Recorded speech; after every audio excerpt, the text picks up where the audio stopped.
Hello students, आज हम लोग राइटिंग स्किल के कुछ इम्पोर्टेंट क्वेश्चंस को लेके आए हैं, जिनमें आपका नोटिस है, लेटर है, आर्टिकल राइटिंग है, रिपोर्ट राइटिंग है, ठीक ना। ये सारा है, तो लगभग 51 क्वेश्चंस में है। आप वीडियो के अंत तक बने रहिए, आपके आगामी एग्ज़ाम के लिए काफ़ी फ़ायदा होगा। चलिए स्टार्ट करते हैं बिना लेट किए आज का सेशन। तो देखिए, सबसे पहला जो हमारा क्वेश्चन है, वो सबसे पहला हमारा क्वेश्चन क्या है कि language of the notice, language of the notice, कि नोटिस का जो लैंग्वेज है शुड बी, कैसा होना चाहिए।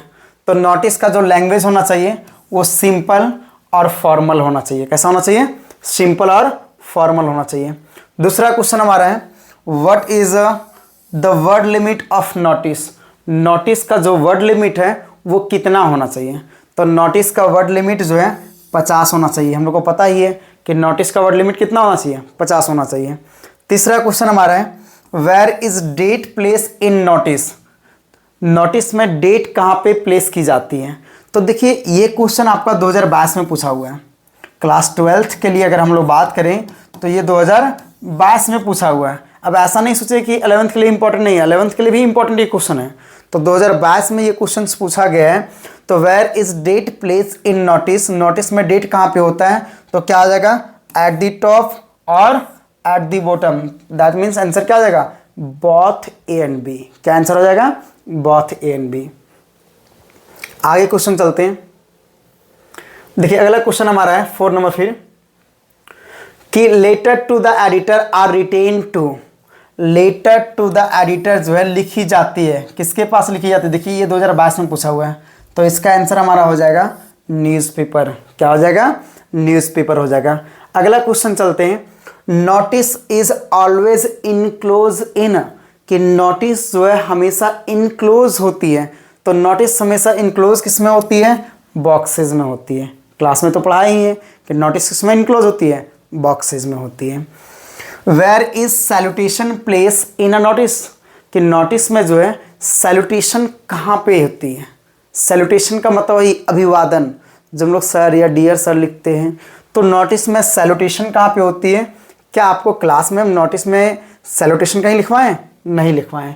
तो नहीं लिखवाएं तो आंसर क्या आ जाएगा हमारा, आंसर हमारा हो जाएगा there is no need, there is no need to write salutation in a notice, कि नोटिस में सैल्यूटेशन लिखने की कोई भी ज़रूरत नहीं है। नोटिस में हम लोग सैल्यूटेशन का प्रयोग कहीं भी नहीं करते हैं। आगे हमारा है, इन अ नोट मेकिंग, कि नोट मेकिंग में notes are not written in. Note making में नोट्स नहीं लिखी जाती है। नोट मेकिंग में अगर बात करें तो नोट्स नहीं लिखी जाती। तो किसमें, notice in school and colleges contain certain announcement for, कि नोटिस जो होती है वो स्कूल और कॉलेजेस में किसके अनाउंसमेंट के लिए होती है। तो ऑप्शन से इज करेक्ट, स्टूडेंट के अनाउंसमेंट के लिए होती है।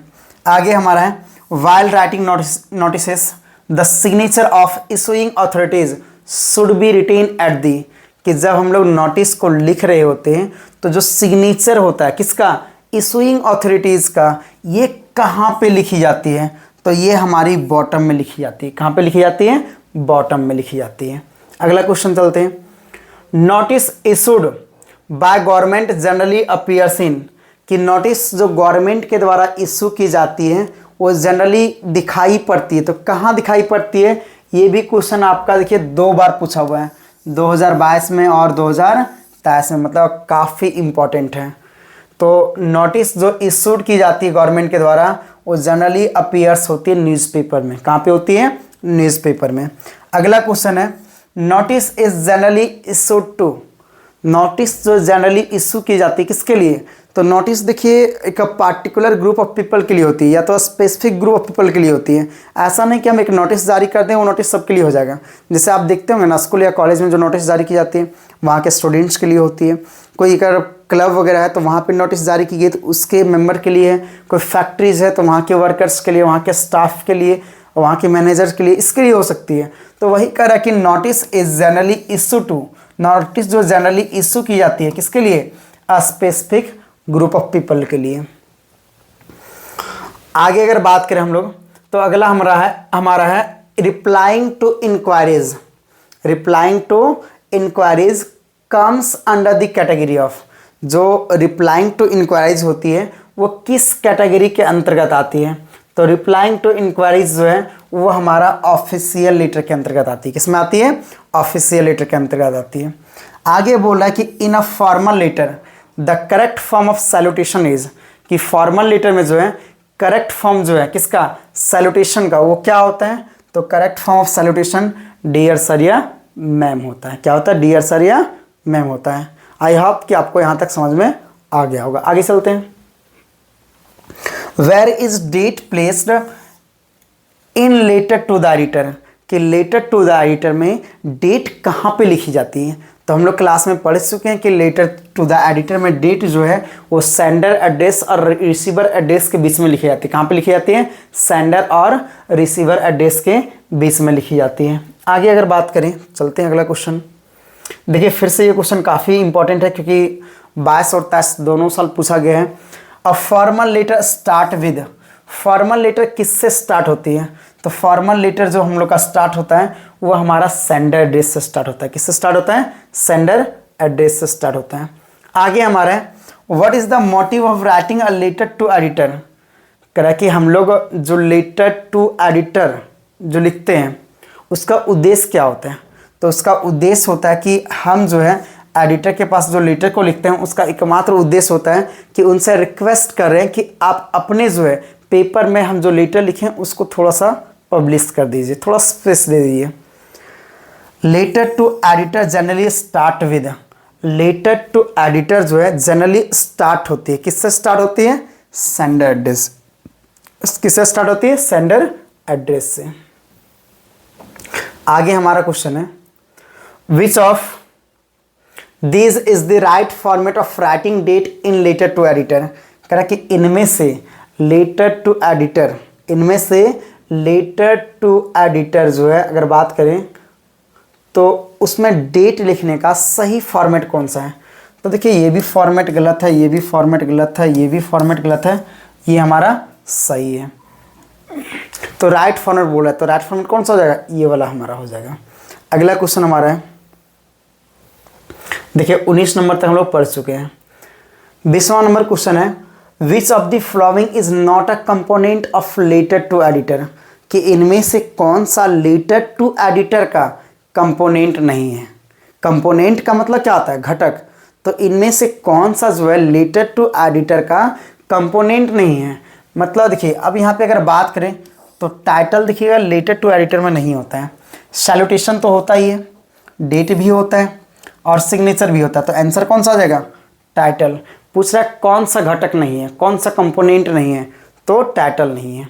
अगला क्वेश्चन हमारा है what is place below sender address in letter to editor, letter to editor में जो है सेंडर एड्रेस के नीचे क्या होता है? तो सेंडर एड्रेस के नीचे हमारा क्या होता है? डेट होता है। क्या होता है? डेट होता है। अगला हमारा क्वेश्चन है 22 नंबर देखते हैं। 22 नंबर है which of the following is not a part of summary writing. देखिए अब आ गया समरी राइटिंग का, कि इनमें से कौन सा समरी राइटिंग का पार्ट नहीं है? तो कौन सा समरी राइटिंग का पार्ट नहीं है? तो हमारा अगर बात करें तो exact words from the text, ये भी पूछा हुआ क्वेश्चन है 2022 में। ये भी पूछा हुआ क्वेश्चन कब का है? 2022 का। चूँकि एग्जैक्ट वर्ड हम नहीं लिख सकते ना। आगे देखते हैं a summary should contain, summary में क्या होना चाहिए? अगर बात करें तो समरी में क्या होना चाहिए? मेन आइडियाज़ होना चाहिए। क्या होना चाहिए? मेन आइडियाज़ होना चाहिए। अगला हमारा क्वेश्चन है summary should not exceed of the length of the original text, कह रहा कि ओरिजिनल टेक्स्ट से समरी का जो है लेंथ एक्सीड नहीं होनी चाहिए। तो 1/3 इसका आंसर हो जाएगा। क्या आ जाएगा? 1/3, कि समरी जो है 1/3 से ज़्यादा नहीं होनी चाहिए। तो 3 क्वेश्चन यहाँ पे हम लोग समरी का देखें जो काफ़ी इंपॉर्टेंट है। आगे देखते हैं what is the chief purpose of notice writing, notice writing लिखने का चीफ पर्पस क्या होता है? आखिर हम लोग नोटिस लिखते क्यों हैं? तो नोटिस राइटिंग लिखने का चीफ पर्पस होता है दूसरे को इन्फॉर्म करना।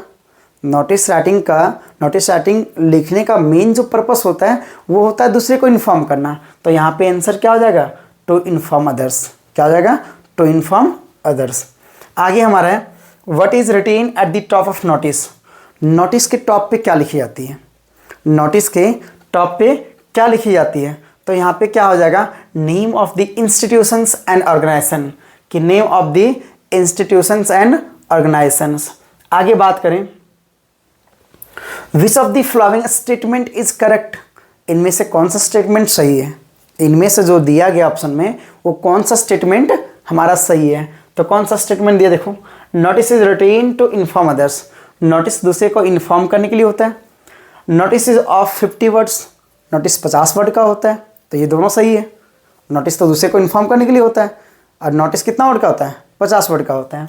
फिर आगे हमारा notice answers questions like what, when and where, कि नोटिस में हम लोग क्वेश्चंस का आंसर देते हैं, व्हाट क्या हो रहा है, कब हो रहा है और कहाँ हो रहा है। तो ये तीनों ऑप्शन सही है, इसका आंसर क्या आ जाएगा, ऑल ऑफ दीज।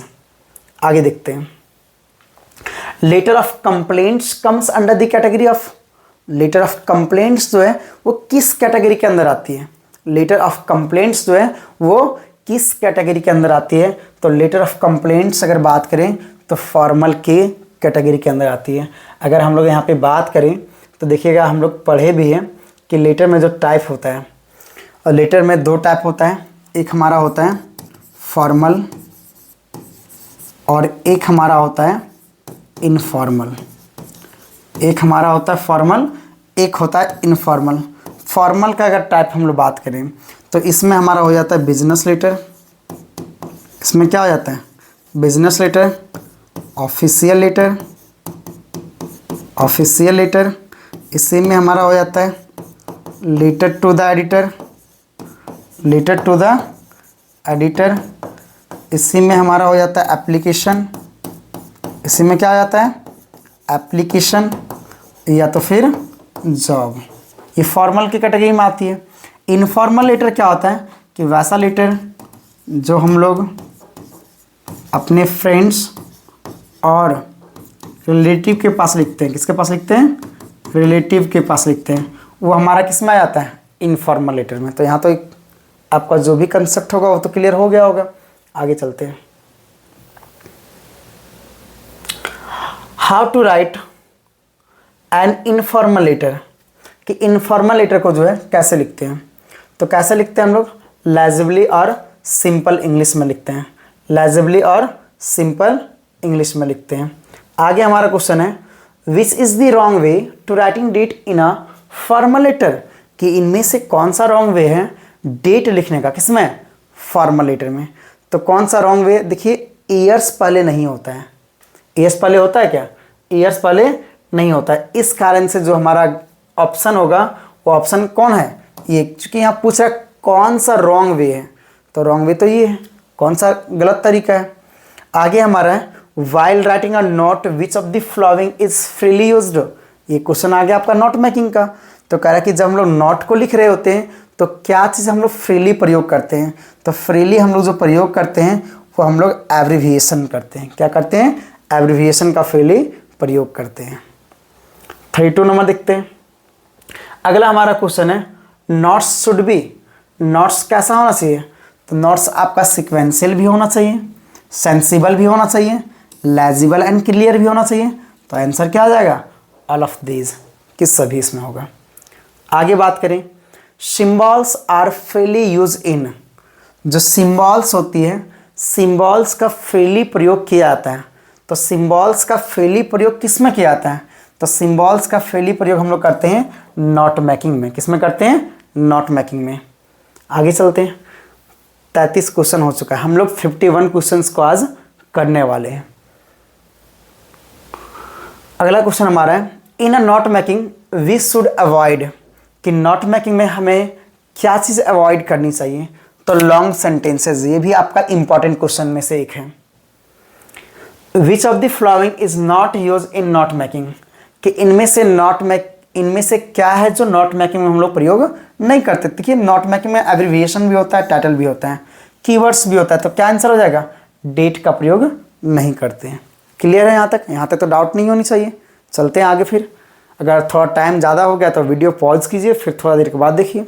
आगे चलते हैं, in note making notes are written only in, देखिए ये भी क्वेश्चन आपका 2022 में पूछा गया है कि in note making notes are written only in, तो किस में लिखी जाती है नोट्स? तो हमारा यहाँ अकॉर्डिंग टू ऑप्शन देखें तो फ्रेजेज, अकॉर्डिंग टू ऑप्शन देखें तो क्या हो जाएगा? फ्रेजेज। आगे 37 नंबर में थोड़ा सा क्वेश्चन अगर देखें, while preparing notes which is never use, तो थोड़ा सा ऑप्शन गलत डला गया इसलिए इसको स्किप कर लेते हैं। 38 नंबर क्वेश्चन है, what is the correct sequence, कि अगर हम लोग बात करें तो करेक्ट सीक्वेंस क्या है? तो देखिए अगर नोट मेकिंग में देखें सबसे पहले हेडिंग होता है, फिर उसके अंदर सब हेडिंग होता है, फिर क्या होता है? मेन पॉइंट्स होते हैं।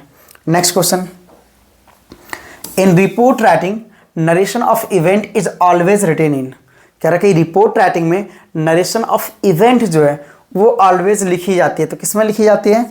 इमीडिएट पास्ट फॉर्म में। ये भी आपका इंपॉर्टेंट क्वेश्चन है, ये भी आपका मोस्ट बीबीआई क्वेश्चन है। आगे चलते हैं, the report is always written in, report हमेशा लिखी जाती है, तो रिपोर्ट हमेशा किस में लिखी जाती है?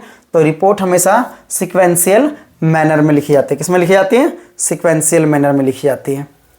41 देखते हैं, which one is a well written report, हम लोग किस रिपोर्ट को एक अच्छा रिपोर्ट बोलेंगे? तो which one is a well written report, तो यहाँ पे हमारा हो जाएगा क्लैरिटी ऑफ थॉट, ये भी सही है कि थॉट का क्लैरिटी होना चाहिए, proper date and signature, proper way में डेट होना चाहिए और सिग्नेचर भी होना चाहिए। तो ऑप्शन हमारा क्या हो जाएगा? Both A and B. Option क्या हो जाएगा? Both A and B. अगला हमारा क्वेश्चन है, what is necessary for writing a report, report लिखने के लिए क्या जरूरी है, क्या नेसेसरी है? बताइए, क्लास में तो पढ़ाए हुए हैं, ऑप्शन कमेंट करके बताइए। कंक्लूजन तो होता नहीं है, सब्जेक्ट नहीं है, तो ऑप्शन बी होगा या तो ऑप्शन सी होगा। इस क्वेश्चन का आंसर आप कमेंट करके हमें जरूर बताएं कि आपको आता है या नहीं आता है। आगे है, reporting of an event needs a good skill, reporting of an event needs a good skill, करा कि किसी भी घटना के बारे में रिपोर्टिंग करने के लिए जो किस स्किल की ज़रूरत पड़ती है? तो अगर बात करें तो कम्युनिकेशन स्किल की ज़रूरत पड़ती है। आगे चलते हैं, देखिए 44 नंबर क्वेश्चन जो है ये भी आपका 2023 के एग्जामिनेशन में पूछा हुआ है। We should not include in report writing, कि हमें रिपोर्ट राइटिंग में इंक्लूड नहीं करनी चाहिए। तो रिपोर्ट राइटिंग में हमें क्या नहीं इंक्लूड करनी चाहिए? तो रिपोर्ट राइटिंग में जो है पर्सनल कमेंट्स इंक्लूड नहीं करने चाहिए। रिपोर्ट राइटिंग में जो है हमें पर्सनल कमेंट्स इंक्लूड नहीं करने चाहिए। ये भी आपका इंपॉर्टेंट क्वेश्चन है। The purpose of invitation letter is, जो इन्विटेशन लेटर का पर्पस होता है वो क्या होता है? इनवाइट करना होता है। ये थोड़ा सा अलग इन्विटेशन से क्वेश्चन आ गया। आगे चलते हैं, how should an article be ended, एक आर्टिकल का जो इंडेड है, आर्टिकल का जो अंत है वो कैसा होना चाहिए? तो आर्टिकल का जब भी हम लोग अंत करते हैं तो थैंकिंग द ऑडियंस, नहीं, एकदम नहीं होगा। ग्रीटिंग द ऑडियंस, आर्टिकल में ग्रीटिंग कहाँ करेंगे, थैंकिंग कहाँ करेंगे? तो ऑप्शन क्या हो जाएगा? विद अ सुटेबल कंक्लूजन, कि एक सुटेबल कंक्लूजन के साथ जो है हम लोग आर्टिकल राइटिंग को एंड करते हैं। अगला क्वेश्चन है, who should be kept in mind while writing a good article, एक अच्छे आर्टिकल को लिखते समय जो हम लोग किन बातों का ध्यान रखते हैं? तो रीडर्स और उनके मूड को, रीडर्स और उनके मूड को। स्किप नहीं कर रहे हैं क्वेश्चन, सीधा हम लोग क्वेश्चन वाइज पढ़ रहे हैं। 47 तक हम लोग का हो गया। अब बहुत कम क्वेश्चन है, थोड़ा देर और, बस 1 से 2 मिनट। What is written at the beginning of an article, article के बिगिनिंग में क्या लिखी जाती है? तो आर्टिकल के बिगिनिंग में जो है टाइटल लिखी जाती है। ये भी क्वेश्चन आपका जो है 2022 में पूछा गया है फाइनल एग्जाम में। आगे चलते हैं, अगला क्वेश्चन हमारा है, देखिए 49 है, विच one is a component of article writing, इनमें से कौन सा आर्टिकल राइटिंग का एक कंपोनेंट है? तो आर्टिकल राइटिंग का कंपोनेंट क्या है? तो देख लेते हैं ऑप्शन, हेडिंग या title, salutation, thanking the audience, greeting the audience. तो देखिए आर्टिकल राइटिंग कंपोनेंट क्या है? हेडिंग या टाइटल। सैल्यूटेशन तो उसमें है नहीं, थैंकिंग ऑडियंस है नहीं, ग्रीटिंग भी ऑडियंस नहीं है। अगला क्वेश्चन हमारा है, what is place just below the title of an article, article के टाइटल के जस्ट नीचे क्या होती है? क्या होती है बताइए? Date, byline, place of the writer या सैल्यूटेशन। पढ़ाया ना क्लास में? फिर कमेंट करके बताइए। 2 क्वेश्चन आपके लिए होमवर्क है। और हमारा 51 लास्ट क्वेश्चन क्या है? How should an article be ended, एक आर्टिकल का जो एंड हम लोग करते हैं वो कैसे करते हैं, तो सुटेबल कंक्लूजन के साथ। ये क्वेश्चन हम लोग पहले भी देख चुके हैं। अब ये हो गया आपका राइटिंग स्किल का कुछ इंपॉर्टेंट क्वेश्चन जो आपके आगामी एग्जाम के लिए काफ़ी ज़्यादा हेल्पफुल साबित होगा। लेकिन अब इसके बाद हम लोग जो क्वेश्चंस करेंगे वो क्वेश्चंस हमारा किस पे होगा, बुक पे होगा। चैप्टर 1 द लास्ट सोल्यूशन और चैप्टर 2 कौन सा, लॉ स्प्रिंग। देखिए इसमें हमने बहुत सारे क्वेश्चंस को इंक्लूड किया है और प्रीवियस ईयर के जो भी क्वेश्चंस पूछे गए हैं उसको भी मैंने इंक्लूड किया है। अगर आपको ये वीडियो पसंद आया हो तो लाइक, कमेंट और सब्सक्राइब करना ना भूलें और ज़्यादा से ज़्यादा अपने दोस्तों के बीच शेयर करें ताकि मैं आपके लिए फिर एक नया वीडियो बना के ला सकूँ। Thank you for watching my videos.